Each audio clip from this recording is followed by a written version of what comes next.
Objet nombre, SCP-69. Deuxième chance. Classe, sûre. Procédure de confinement spécial, SCP-69 a actuellement l'apparence de l'ancien agent de la Fondation, agent, et est logé au site de détention d'humanoïdes C3. Il convient de fournir à SCP-69 tout objet et ou matériel demandé tant qu'une telle demande ne déroge pas au protocole de sécurité de la Fondation. Étant donné que SCP-69 est actuellement sous surveillance à des fins de prévention du suicide, toute demande doit être approuvée par un minimum de 2 membres du personnel de niveau 3. Si SCP-69 tente de s'échapper du confinement, il doit être pacifié à l'aide de méthodes non létales. Si SCP-69 meurt, des agents infiltrés seront tenus de vérifier les rapports d'incidents dans lesquels des individus auraient survécu à une mort certaine et SCP-69 devra être récupéré dans les plus brefs délais. Note, excluant le fait que SCP-69 est identique en tous points à l'agent, il demeure un SCP actif en confinement et ne doit pas être traité comme un employé de la Fondation. Toute demande d'accès à une information classifiée doit être refusée et les visites d'anciens collègues sans autorisation appropriée ne sont pas permises. Description: SCP-69 est une entité présumée humanoïde d'apparence et de sexe variable. Par un moyen inconnu, lorsque SCP-69 est laissé seul avec un humain récemment décédé, le cadavre disparaîtra et SCP-69 récupère l'apparence, le comportement et les connaissances de l'individu mort récemment. À l'aide d'expériences plus poussées, il a été démontré que SCP-69 est totalement indissociable de l'individu qu'il personnifie, copiant les empreintes digitales de l'individu personnifié, son données effacées avec une précision presque parfaite. SCP-69 n'a aucunement connaissance de ses capacités ou de ses anciennes identités. SCP-69 répond normalement aux blessures et à la douleur, mais s'il meurt, il se décomposera rapidement en poussière, les tentatives de préservation n'ayant aucun effet.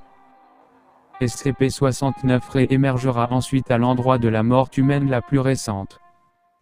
Il n'y a aucune limite de distance connue à cet effet et jusqu'à ce jour des déplacements allant jusqu'à 675 km ont été observés. SCP-69 peut imiter un individu indéfiniment. En revanche, il aura une forte pulsion de remettre sa vie en ordre, incluant mais non limité à résoudre toute obligation financière ou personnelle en souffrance, visiter sa famille étendue, mettre à jour ses volontés et son testament, et d'autres actions du même genre. Quand il est questionné, SCP-69 ne déclare aucune autre motivation que de remettre de l'ordre dans sa vie dans l'éventualité d'une blessure ou d'une mort imprévue. SCP-69 a initialement attiré l'attention de la Fondation le 199 à la suite du témoignage d'un certain John M., un pompier de City qui est miraculeusement sorti vivant d'un incendie de bâtiment de classe 3 dans lequel 2 autres pompiers et 11 civils ont péri. Des agents infiltrés liés aux autorités locales ont été informés d'un possible SCP quand des rapports ont affirmé que l'équipement du pompier avait été endommagé jusqu'à en être méconnaissable et qu'il a été jugé presque impossible pour le pompier de s'en être sorti indemne. Approximativement 3 semaines plus tard, le présumé John M. a été impliqué dans un autre important incendie de bâtiment dans lequel il est entré dans une pièce enfumée et n'a jamais été retrouvé. Un seul civil fut rescapé du bâtiment, encore une fois presque indemne malgré la fumée épaisse que l'on a rapporté sortir du bâtiment.